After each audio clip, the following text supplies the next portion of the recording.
Hello दोस्तों, स्वागत है आपका हमारे यूट्यूब चैनल पढ़ो सेंटर पर। मैं हूं आपका साथी मनीष कुमार और एक बार फिर हम आए हैं राजस्व लेखपाल परीक्षा के बारे में ही डिस्कस करने के लिए और उसके कट ऑफ को लेकर के, क्योंकि जिस दिन परीक्षा हुई उसके 1 घंटे बाद ही लोगों ने कट ऑफ डिक्लेयर कर दिया कि परीक्षा से पहले ही जैसे लग रहा था कि कट ऑफ पहले ही बाहर है और सबका जो है कट ऑफ घूमने लगा। तो यहाँ पर इस चैनल पर आपको सबसे सटीक कट ऑफ बताई जाएगी, क्योंकि यहाँ पर सर्वे जो हुआ है वो किसी तरीके का फेक सर्वे नहीं हुआ। उन परीक्षार्थियों से पूछा गया और उसके बाद डिसाइड किया गया कि किसके कितने स्कोर बन रहे हैं और कोई भी हवाबाजी वाली बात नहीं है। तो सबसे पहले तो ये देखना है हमें कि कुल सीटें कितनी थी, वो भी कैटेगरी वाइज। तो कैटेगरी वाइज अगर देखेंगे टोटल सीटें हमारे पास 8085 सीटें थी, जिसमें से जो है 3271 जनरल की सीट थी, 798 जो है ईडब्ल्यूएस की और ओबीसी की 2174 और एससी की आप देख लें तो 1690 और एसटी की 152। ठीक है, तो ये टोटल सीटें थी। आप समझिएगा, क्योंकि सीटों के हिसाब से ही आप कट ऑफ के बारे में बात कर सकते हैं। एग्ज़ाम में अपीयर होने के हिसाब से ही आप बात कर सकते हैं कि क्या कट ऑफ जा सकती है। कुछ ऐसा जादू नहीं है कि रात में सोए और सुबह उठे और हमने कट ऑफ डिक्लेयर कर दिया कि सबसे पहले कट ऑफ हम ही बताएंगे, जो मन में आया वो हम आपको बता दें। ऐसा बिल्कुल भी नहीं होगा इस चैनल पे। तो ये आपकी टोटल सीटें हो गई। अब उसके बाद देखते हैं कि उसके बाद का कहानी क्या है। तो मुख्य परीक्षा के लिए पेट के बाद जो है मुख्य परीक्षा के लिए जो घोषित किए गए थे उम्मीदवार कि कितने लोग देने के काबिल हैं मेंस की परीक्षा, तो वो थे 2.47 लाख। ठीक है, अच्छी खासी संख्या थी, कम नहीं थी। तो 2.25 लाख के आसपास बच्चे जो है इसमें शामिल हुए थे, फॉर्म उन्होंने अप्लाई किया था मेंस का। तो ये मुख्य परीक्षा के लिए घोषित उम्मीदवार हो गए। अब उसके बाद देखते हैं कि शामिल कितने हुए। ये भी बहुत बड़ा पॉइंट होता है कि उस दिन परीक्षा में एब्सेंट कितने लोग रहे और कितने शामिल हुए। तो बहुत ज़्यादा फ़र्क नहीं है। तो उसमें से जो है 2 सवा 2 के लगभग तो बच्चे शामिल हो ही गए थे, 2,12,863 लोग। तो ये भी कट ऑफ को डिसाइड करने के लिए एक बहुत ही महत्वपूर्ण पॉइंट साबित होगा। और सिर्फ ऐसे नहीं कि बस ये कट ऑफ है ये कट ऑफ है, ऐसा नहीं है। जितने सीटें होती हैं उसमें मेंस के लिए जितने उन्होंने क्वालिफाई किया और उन क्वालिफाई लोगों में कितने लोग परीक्षा में बैठे, ये सारी चीज़ें मायने रखती हैं। और सबसे बड़ी बात तो यही है कि उसके बाद पेपर मायने रखता है। अब कई जगह पे देखने को मिल रहा है कि पेपर में 90% क्वेश्चन सही हैं। अब आप सीधा सा लॉजिक समझो, 100 क्वेश्चन है, 100 क्वेश्चन का 90% 90 क्वेश्चन आपके सही हैं। तो आपके साथ सिर्फ एक ही या दो कंडीशन हो सकती है कि या तो आपने खुद ही पेपर बना लिया और या तो आप इतने ज्ञानी हैं कि आपसे कोई गलती हो ही नहीं सकती। ग्रामीण समाज का पोर्शन दोस्तों आप देखेंगे कि जो 25 सवाल थे ग्रामीण समाज के लिए, हर जगह पर, हर कोचिंग सेंटर में, हर चैनल पे आपको पिछले पेपर के मुताबिक बहुत से ग्रामीण परिवेश के बारे में बताया गया और रटाया गया। लेकिन पेपर में आप देखेंगे तो ग्रामीण परिवेश के पेपर में आपको सिर्फ और सिर्फ योजनाओं से 25 के 25 क्वेश्चन भर दिए गए। तो इसके लिए कोई तैयार नहीं था, पहले से किसी को डिसाइड नहीं था कि ये 25 के 25 सवाल आ जाएंगे। उसमें बीघे की पैमाइश कितनी होती है, हेक्टेयर में कितने होते हैं, ये बहुत सी चीज़ें आप खुद देख लीजिए चैनल्स पे जाके कि ग्रामीण परिवेश के लिए क्या पढ़ाया गया।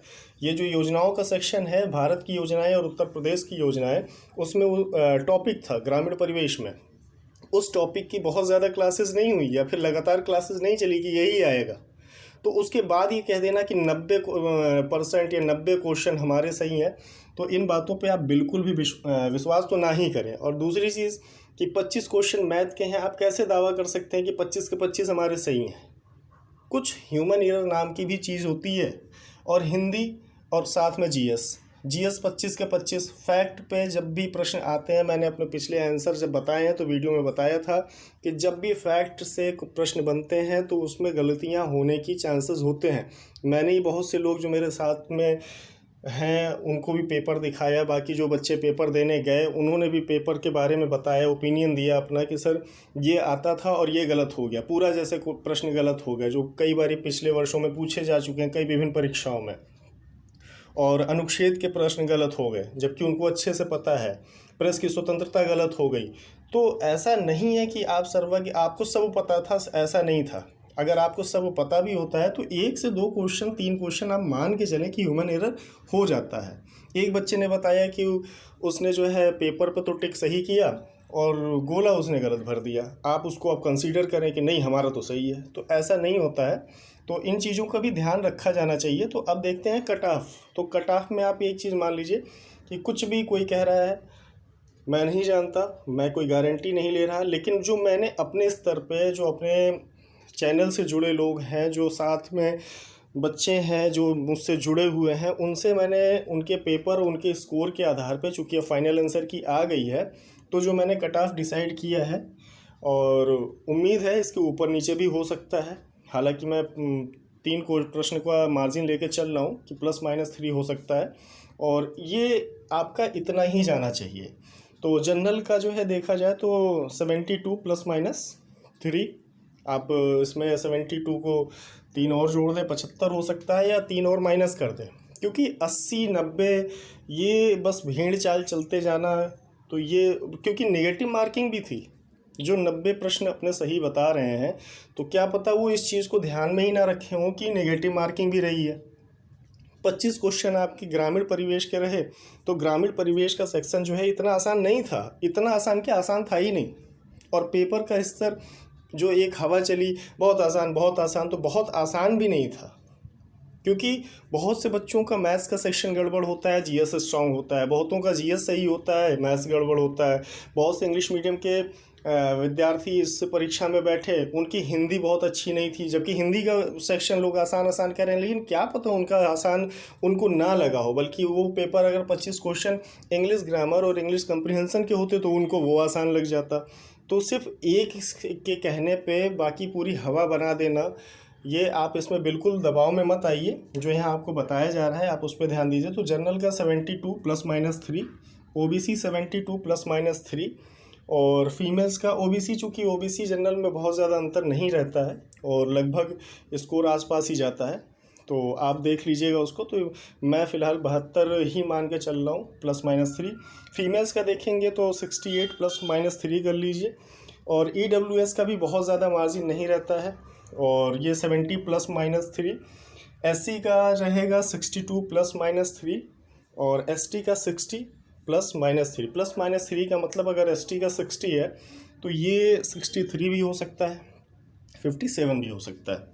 तो दोस्तों ये है पढ़ो सेंटर का कट ऑफ का विश्लेषण, और आप कमेंट करके ज़रूर बताएं कि अगर आपके इसके स्कोर के अंदर जो मैंने आपको बताया है इसके अंदर आ रहा है, तो आप कमेंट करके बताएं। इससे अगर सुधार की संभावना रहेगी तो सुधार भी किया जाएगा, क्योंकि पढ़ो सेंटर पे गलती मानने में शर्मिंदा नहीं होते हैं। तो हालांकि उम्मीद यही है कि कट ऑफ आपकी यही जानी चाहिए। तो कैसा लगा आज का वीडियो, कमेंट करके ज़रूर बताइए। धन्यवाद।